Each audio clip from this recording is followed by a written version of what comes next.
بسم اللہ الرحمن الرحیم۔ دورہ قرآن میں خوش آمدید۔ پیارے بچوں، آج ہم چھٹا پارہ پڑھیں گے۔ چھٹے پارے کا نام ہے لا یحب اللہ۔ اس کی کل 110 آیات ہیں اور 14 رکوع ہیں۔ اس پارے کا آغاز اس طرح سے ہوتا ہے، لا یحب اللہ الجہر بالسوء۔ اللہ کو ہرگز پسند نہیں کہ برائی کی بات کے ساتھ آواز اونچی کی جائے۔ اب بھلا اس سے کیا مطلب ہوا؟ برائی کی بات کے ساتھ آواز بلند کرنا یا آواز اونچی کرنے سے کو ایک حدیث کے الفاظ سے سمجھتے ہیں۔ حضرت ابن عباس فرماتے ہیں اللہ تعالیٰ کسی پر بد دعا کرنے کو پسند نہیں فرماتا۔ اسی طرح ایک دفعہ حضرت سیدہ عائشہ رضی اللہ تعالیٰ عنہ کا ہار گم ہو گیا تو وہ چور کے لیے بد دعا کرنے لگی۔ آپ صلی اللہ علیہ وسلم نے فرمایا اس کا بوجھ کیوں ہلکا کر رہی ہو، یعنی برائی کا بوجھ۔ اسی طرح رسول اللہ صلی اللہ علیہ وسلم نے فرمایا جب دو آدمی آپس میں گالی گلوچ کریں تو گناہ ابتدا کرنے والے پر ہی ہوگا جب تک کہ مظلوم حد سے نہ بڑھے، یعنی زیادتی نہ کریں۔ پیارے بچوں، آپ کو وہ مشہور واقعہ بھی یاد ہوگا جب ایک شخص حضرت ابوبکر صدیق رضی اللہ تعالیٰ عنہ کو برا بھلا کہہ رہا تھا اور اللہ کے نبی پاس کھڑے تھے اور وہ مسکرائے جا رہے تھے۔ تو حضرت ابوبکر صدیق نے اسے خاموش ہونے کے لیے کہا تو اللہ کے نبی کے ماتھے پر بل آ گئے۔ تو آپ نے سوال کیا کہ یا رسول اللہ میں نے تو جواب نہیں دیا، میں نے صرف اسے خاموش کروایا۔ تو اللہ کے نبی نے بتایا کہ جب تک تم نہیں بول رہے تھے اس کا جواب ایک فرشتہ دے رہا تھا۔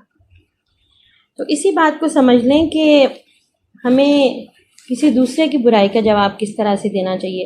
ہمیں جلدی سے غصہ آ جاتا ہے، کوئی ہمارا الٹا نام لے، کوئی ہمیں برا بھلا کہے، ہمارا مذاق اڑائے تو ہم اس سے آگ بگولا ہو جاتے ہیں اور ہمارا دل چاہتے ہیں چار سنائیں، اور اگر ہم نہ سنائیں تو ہمارا دل ٹھنڈا نہیں ہوتا، اور ارد گرد کے لوگ بھی کہتے ہیں کہ دیکھا اس نے تمہیں اتنا کچھ سنا دیا، تم چپ کر کے بیٹھے رہے، تم سے بولا ہی نہیں گیا۔ اس کو کمزوری کی علامت سمجھا جاتا ہے، لیکن اللہ کے نزدیک یہ کمزوری نہیں ہے۔ اللہ کو یہ بات پسند ہے کہ خاموشی اختیار کی جائے، معاف کر دیا جائے۔ ہاں، اگر ظالم کے لیے اللہ کے ہاں بد دعا کی جا سکتی ہے، اس کے لیے ہدایت کی دعا کی جا سکتی ہے، لیکن وہ بھی حد سے نہ بڑھے آگے۔ پھر ایک بات کو اور طرح سے بھی دیکھتے ہیں کہ اللہ تعالیٰ نے امت مسلمہ کے لیے ایک دوسرے کی برائی کے اظہار کو حرام کیوں قرار دیا، ناپسندیدہ کیوں کہا۔ اس لیے پیارے بچوں، جب کوئی بری باتیں کرتا ہے، ایک کرتا ہے، دوسرا کرتا ہے، تیسرا کرتا ہے، ایک نے اس کو بتایا وہ آگے اگلے کو بتایا، وہ آگے اگلے کو بتایا۔ پہلے تو بات تھی برائی کی، پھر وہ غیبت بنی، پھر وہ غیبت جو وہ بڑھتے لفظوں کی شکل میں بہتان کی شکل اختیار کر گئی۔ برائی کے اظہار سے معاشرے پہ برے اثرات مرتب ہوتے ہیں۔ کچھ لوگوں کے اندر برائی کرنے کی قوت چھپی ہوتی ہے اور ارد گرد کے لوگوں بڑوں کی وجہ سے بعض اوقات وہ جلدی بولتے نہیں ہیں یا برائی نہیں کرتے، تو اس سے ڈسپلن اور پریشر میں وہ بچے رہتے ہیں، لیکن جب کوئی دوسرے کو کرتے دیکھتے ہیں خود بھی اس میں کود پڑتے ہیں۔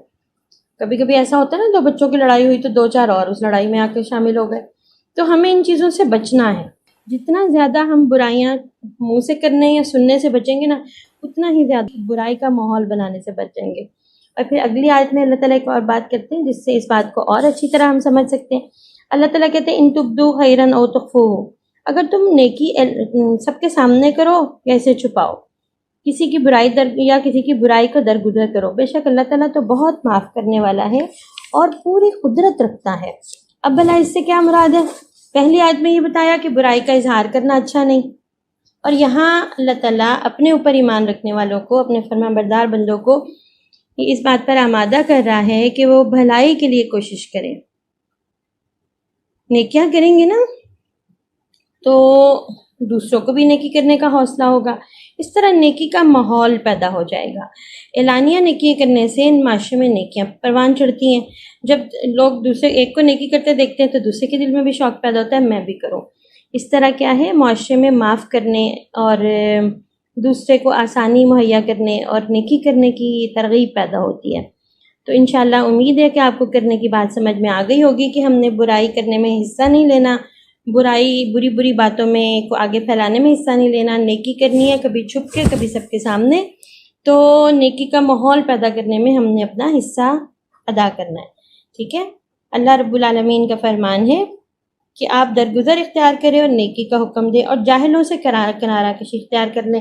اس کا مطلب یہ ہوا کہ جاہل وہ ہوتے ہیں جو لڑائی جھگڑا فساد پیدا کرنے میں زیادہ شوق سے حصہ لیتے ہیں۔ تو دیکھا جائے تو اس وقت ہمارے معاشرے کی صورتحال بھی ایسی ہو گئی ہے۔ تو ہمارا کرنے کا کام کیا ہوا کہ ہم نے خود بھی غلطی سے بچنا ہے اور دوسروں کی غلطی کو اچھالنے سے بچنا ہے، کیونکہ اللہ کو پسند نہیں۔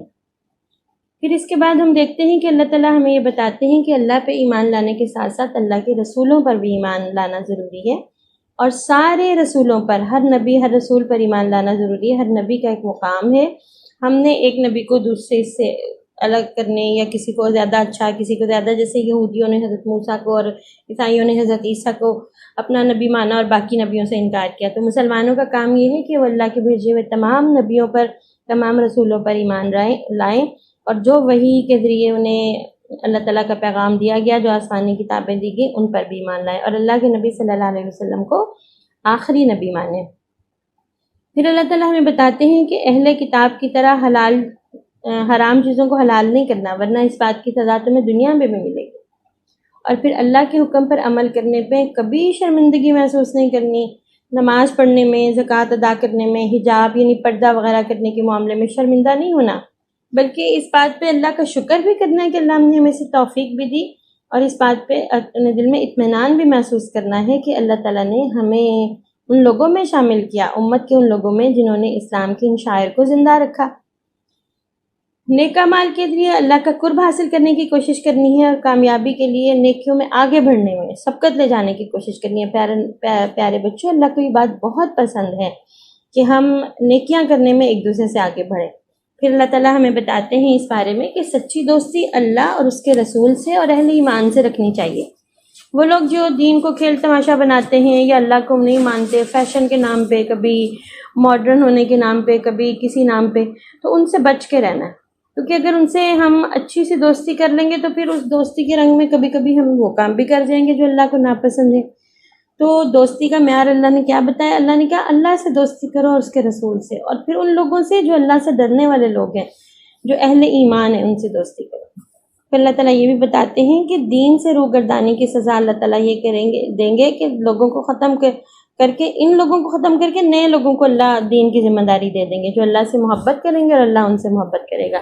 دیکھیے اللہ نے ہمارے اوپر یعنی امت مسلمہ پر یہ ذمہ داری عائد کی ہے کہ وہ نیکی کا حکم دے اور برائی سے روکے۔ تو اگر یہ لوگ نہیں یہ کام کریں گے تو اللہ کہتا ہے ان لوگوں کو کے علاوہ کچھ اور لوگوں کو ہم یہ ذمہ داری دیں گے، پھر وہ لوگ جو اللہ سے محبت کرنے والے لوگ ہوں گے تو اللہ بھی ان سے محبت کرے گا۔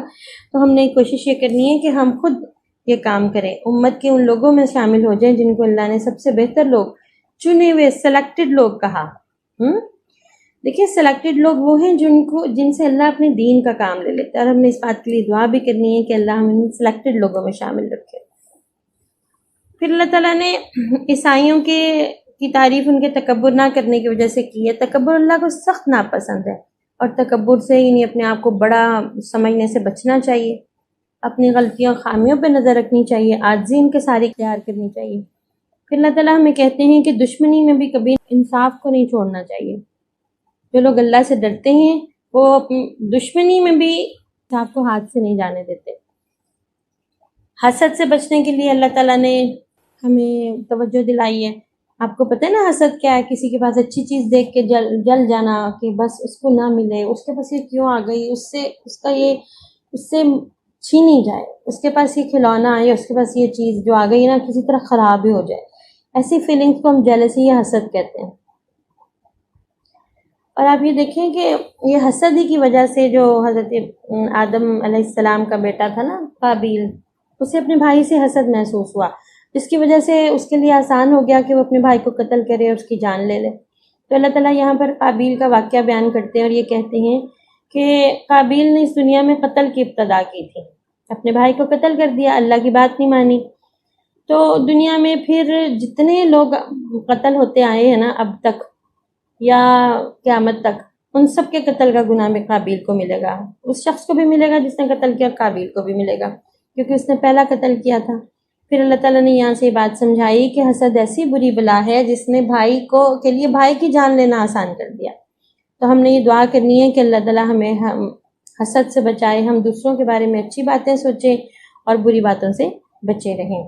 آج کے لیے اتنا، ہم کوشش کریں گے انشاءاللہ کہ اللہ تعالیٰ نے ہمیں جن باتوں سے منع کیا ہے ہم ان سے رک کے رہیں، اور خاص طور پر اس پارے کے حوالے سے جو کی آئیڈیا ہے وہ ہے، اللہ تعالیٰ یہ کہتے ہیں کہ جو اہل علم ہے نا وہ اللہ پر ایمان لاتے ہیں، اللہ کے رسولوں پر ایمان لاتے ہیں۔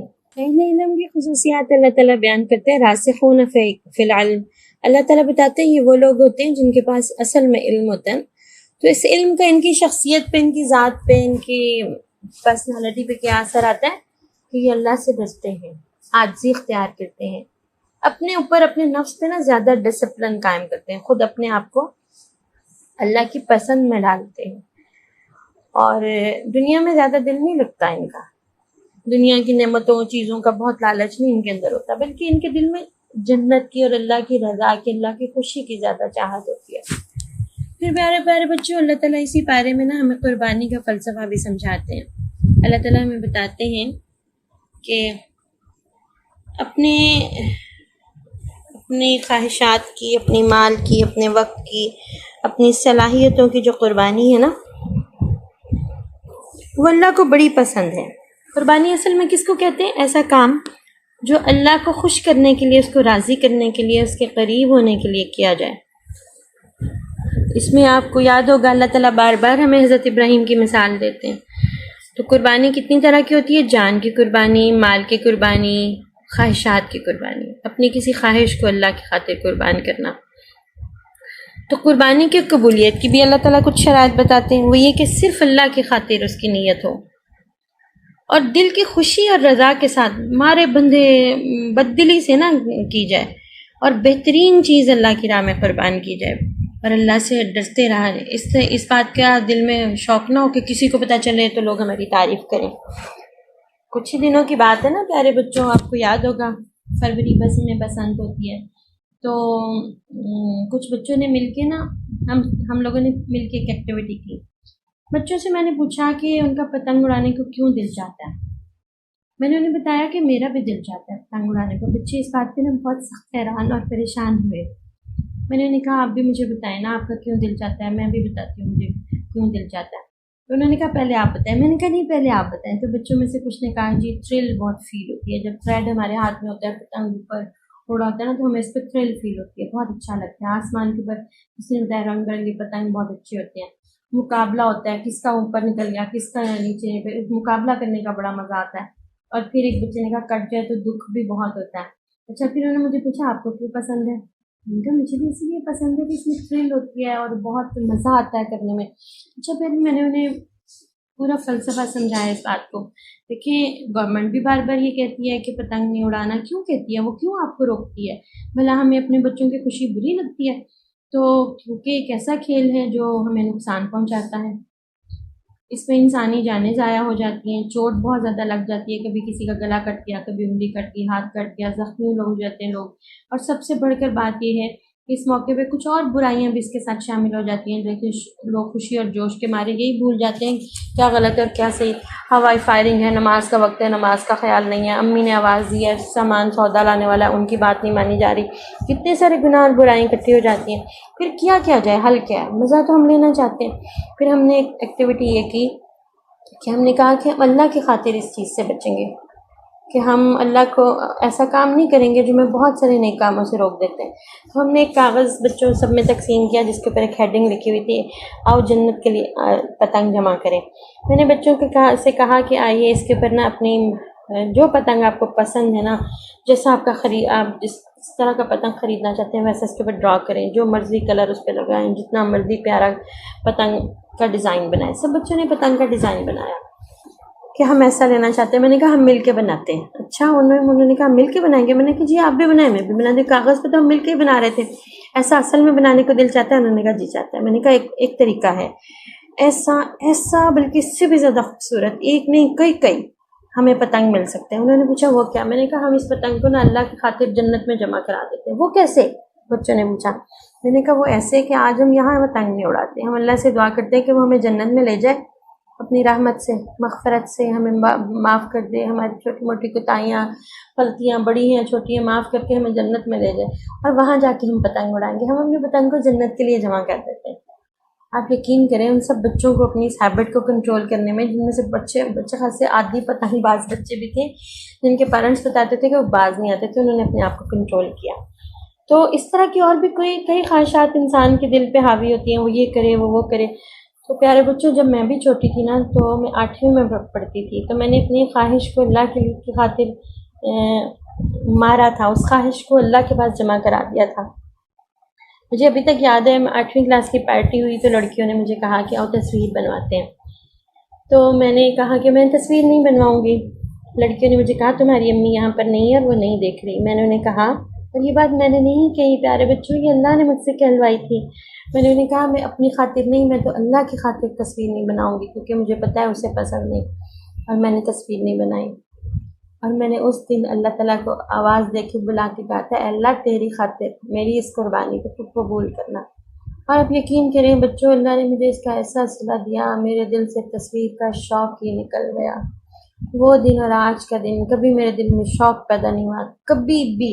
میں اس بات پر اللہ کا بے حد شکر ادا کرتی ہوں۔